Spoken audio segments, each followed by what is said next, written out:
Hey, it's Melissa here with the Creatives Tarot, the YouTube channel that helps you supercharge your creativity and pursue your passion. If you've been a subscriber, you already know the drill. This is part 3 of the What's in My Blind Spot video series where we're doing timeless tarot readings, and we are going to be looking at our personal life today in this reading with the theme or the question, what's in my blind spot? I love the blind spot series because these are things that we often overlook, that we're just not aware of, that we maybe even take for granted. So these are the reminders of like, hey, are you paying attention to me? You might want to pay attention to me. And if we catch them early enough, we can stop them before they manifest into something bigger and maybe more toxic or disruptive or chaotic. Even if it's a good thing, it can still be chaotic. So yeah, that's why I love this series.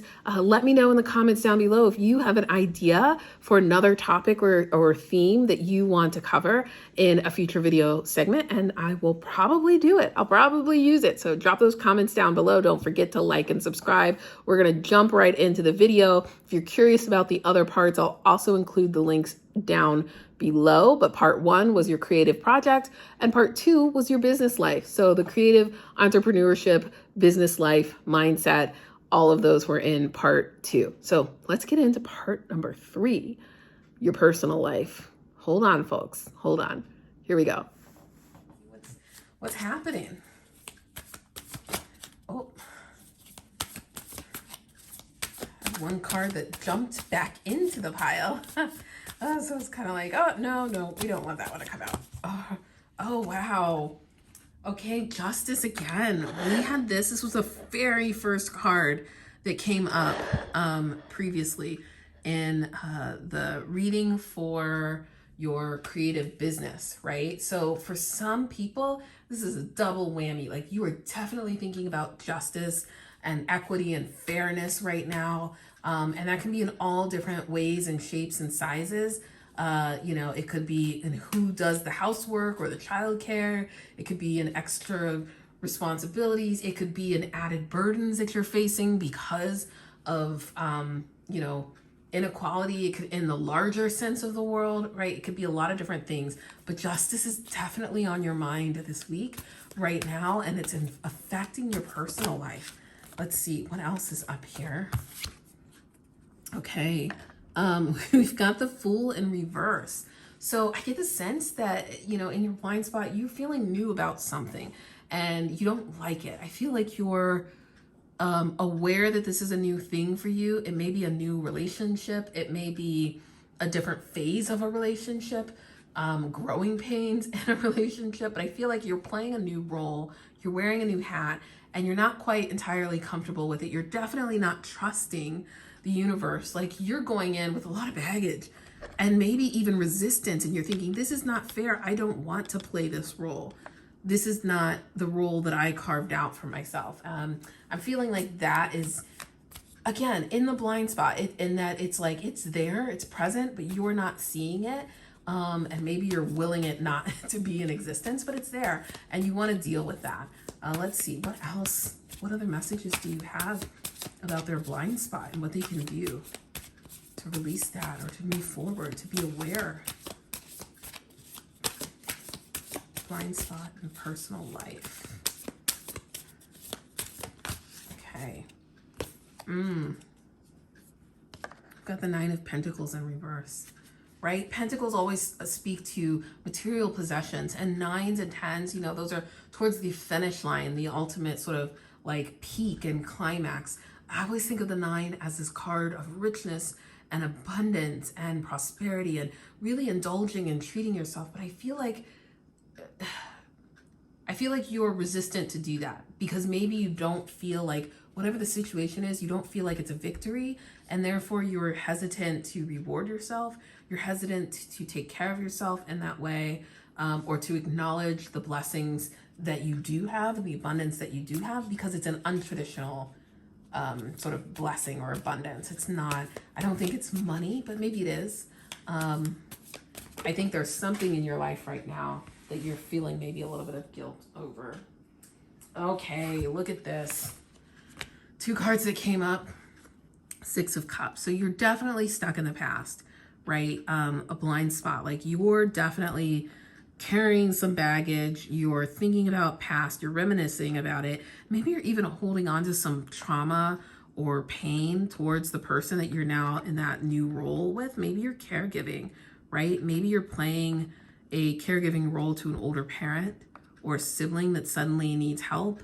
Maybe it is a child who is sick and just, not life-threatening, but it's still hard going through illness and being supportive. Maybe your partner is going through something. Maybe they're going through grief or they just lost a job and that's making you the primary breadwinner, and that's scary, right? Like, I feel like there's a lot of different ways in which this can manifest, but I think the important thing is that like you're trying to cling to the past and that's not going to help you move forward. I also get this sense that the Seven of Pentacles like tells me that you're making progress, and it's small, steady progress.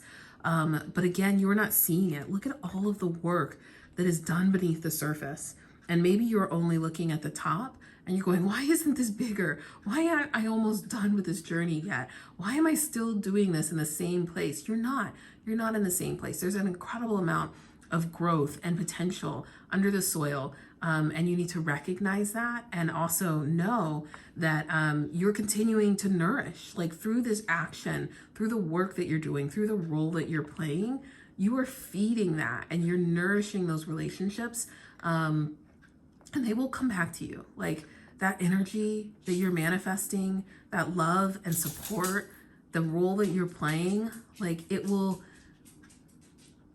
come back to you, right? It is not a wasted effort, and it is not unseen. You may feel like it's unseen, but it's not unseen. I feel really strongly about that. Let's see if there's one more card before I move to the oracles. Is there any other last messages for this group around their blind spot that you want them to see? Yeah, the world in reverse, but the world, speaking of completion, I get the sense with that 9 too, that you're almost done. You're almost done with this, friend. You're so close, and just know that like there's going to be a sense of completion, but with this sense of completion is also going to come that new role, right? The Fool. You're also going to go back to the beginning. So be prepared for that. And maybe in some ways you are. Maybe it is in that grief. It is in coming to the end of a season that you have already started and you're not aware of that. You're just thinking, I have to do this other role and I don't want to do it. But the reason you have to do this other role is because you've completed a cycle. So think about what you've learned in that cycle, in that journey, and how you can leverage that, how you can use that to make different decisions and different choices. And if you're repeating a karmic cycle that is toxic or negative or bad, then you have to figure out, how do I break this cycle? Because that's what I'm seeing. It is a cycle. It is a very clear cycle. And this is not the first time you've been called upon or asked to play this role. Let's look at some oracle messages here and see if there's any themes or any other guidance that can help us figure out what this blind spot might be. Oh, you got release again too. Release came up in the last group. So I am going to encourage you, if you're watching this, also go and watch the business version of this, which was video number 2, part 2, which is your creative business self, because some of these cards are very similar or the exact same cards, which makes me feel like this message continues and it's impacting the business decisions that you're making and the finance decisions that you're making too. So I really want to encourage you to listen to that message as well. Let's see what else. Oh, we got 2 limiting beliefs and a trapped, but they are on the floor. So hold on a second.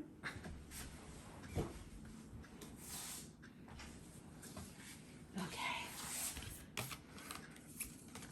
So limiting beliefs. What are the negative assumptions or perceptions that limit and stop you from being the best version of yourself? What have you been conditioned to believe? Right? How powerful is that? What have you been conditioned about this role, about the role that you're playing in your relationships, about the division of labor and responsibilities, about your future, right? Like what has your family conditioned you to believe? This right here, right? Your attachment style comes from parenting. The beliefs, the things that you value come from parenting, come from what you were exposed to as a kid. And I want you to question those things, right? question some of those, because there's some belief that you may have. It may be about money, it may be about your jobs, it may be about your role in a relationship and the role that you're supposed to play and how you show up in terms of gender norms or definitions or roles. It may be about whether or not you can take a risk and start a business. It may be about whether or not you can quit your job, whether or not you can move. It might be something else that nobody else in your family has done. And so they're telling you this can't be done. This is not a thing that we do. But it might be, right? It might actually be. So check those limiting beliefs.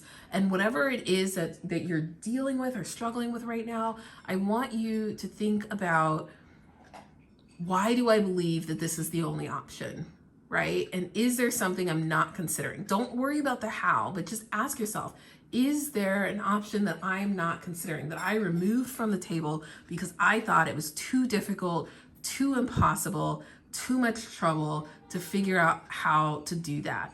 I'm sorry, there's so much background noise between my dog eating and the people outside on the street honking their horn. But I think that was an echo. That honk was like a yes, amen. That's what that was. And we got attract, because when you stop living within those limiting beliefs, you start attracting the life that you want. You start to be able to welcome and become available, to be ready to hold and broadcast an intention, right? And so I want you to be purposeful with your day. I want you to be purposeful with the energy that you put out into the world, with what you attract and manifest. And you cannot sit in that dark space and blame yourself or say, woe is me, I don't get to live the life that I want. I don't get to have the relationship that I want. You have agency, you have ownership, and you can attract those things into your life, those situations, those jobs, those people, those relationships, right? But it's hard work. And I will specifically say this for people who are, whether you're single or married. I was going to say people who are single, but actually I think this applies to everyone. Love and relationships is hard work. Being married is hard work. Dating is hard work. And every once in a while we fall into something and we think, oh, well, like that was unexpected. But that's not the norm. And even when we fall into a relationship, and it turns out to be wonderful, maintaining that relationship is hard work. And if you're stuck in those limiting belief spaces, it can be really hard to live up to the dream that you had about what your partner would look like, about what your best friend would look like, about what your lover would look like, about how your child and you would have a relationship, right? So let go of some of those limiting beliefs, ask yourself why they exist, and also be intentional and talk and communicate and say, this is what I need, right? This is what I think I need, baby. I'm not sure. Can we try it out? This is what I'm afraid of, right? Have those conversations. If you want an open and honest relationship, that means you have to be open and honest, right? You have to practice what you preach. Let's get some Creator Oracle cards out and see if there's any last messages. I know this is going a little bit long. My throat is killing me right now. I've been sick just off and on. I cannot shake this sore throat. Okay. The now. Yeah, I want you to live in the now, not in the future. I want you to live in the now. Focus on the now. And what I love about this card too is it looks like a little pig, which I always think of as a little piggy bank with a little strap on the top, which makes me think of money and finances. And it's very easy to think, oh, I'll do that later. I'll do that when I have more money. I'll do that when I have a better job. I'll do that when we have a bigger house. I'll do that when, right? No, live in the now. Have those conversations now. Find a way to enjoy your day and your time together now. Don't put off date night. Don't put off game night. Don't put off Sunday dinners. Don't put off those moments with your loved ones, with your best friends, right? Pick up the phone and have a conversation. Write a letter. Don't put those things off. Live in the now. Make space for it in the now and do those things.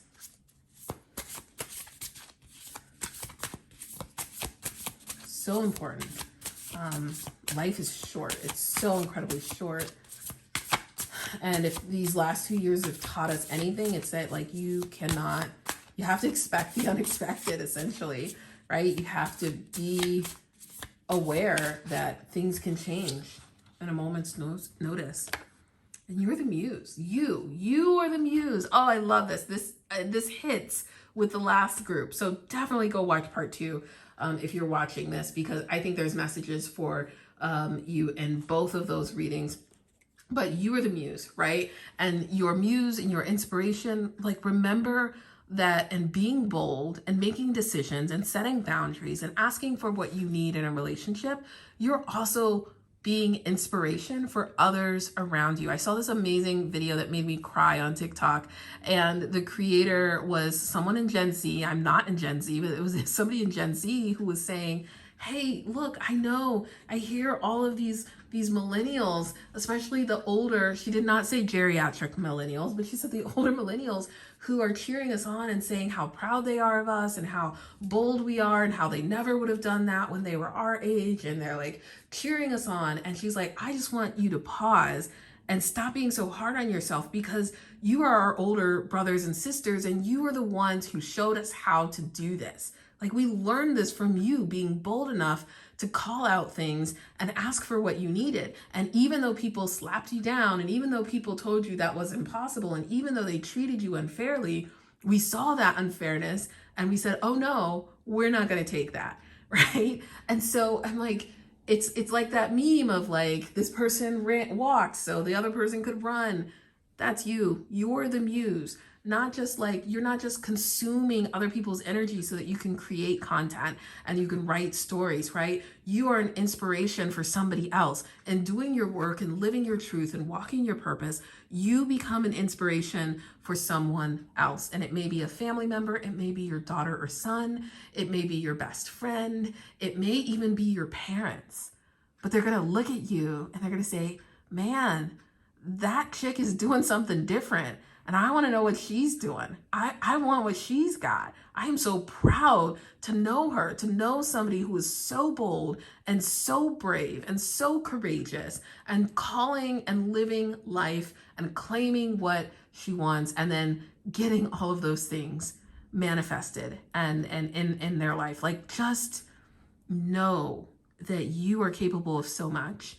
And part of that, even in these tough roles that we have to live, is being bold enough to ask for what you need and recognize that in doing that, you are helping somebody else also find their own bravery and courage. Okay, I'm just gonna stop here, because I think that was good. That was good. I'm tired of preaching. I'm going to get off my soapbox. If you like this, if this resonated with you, if you found this meaningful or helpful, I would love for you to do a couple of different things. I would love for you to consider subscribing to the channel. We definitely want to grow the channel, and I want to make more video content, but we got to get those numbers up, friends. And also consider liking, consider sharing this with another writer or creator who you feel needs this kind of guidance and needs this kind of inspiration.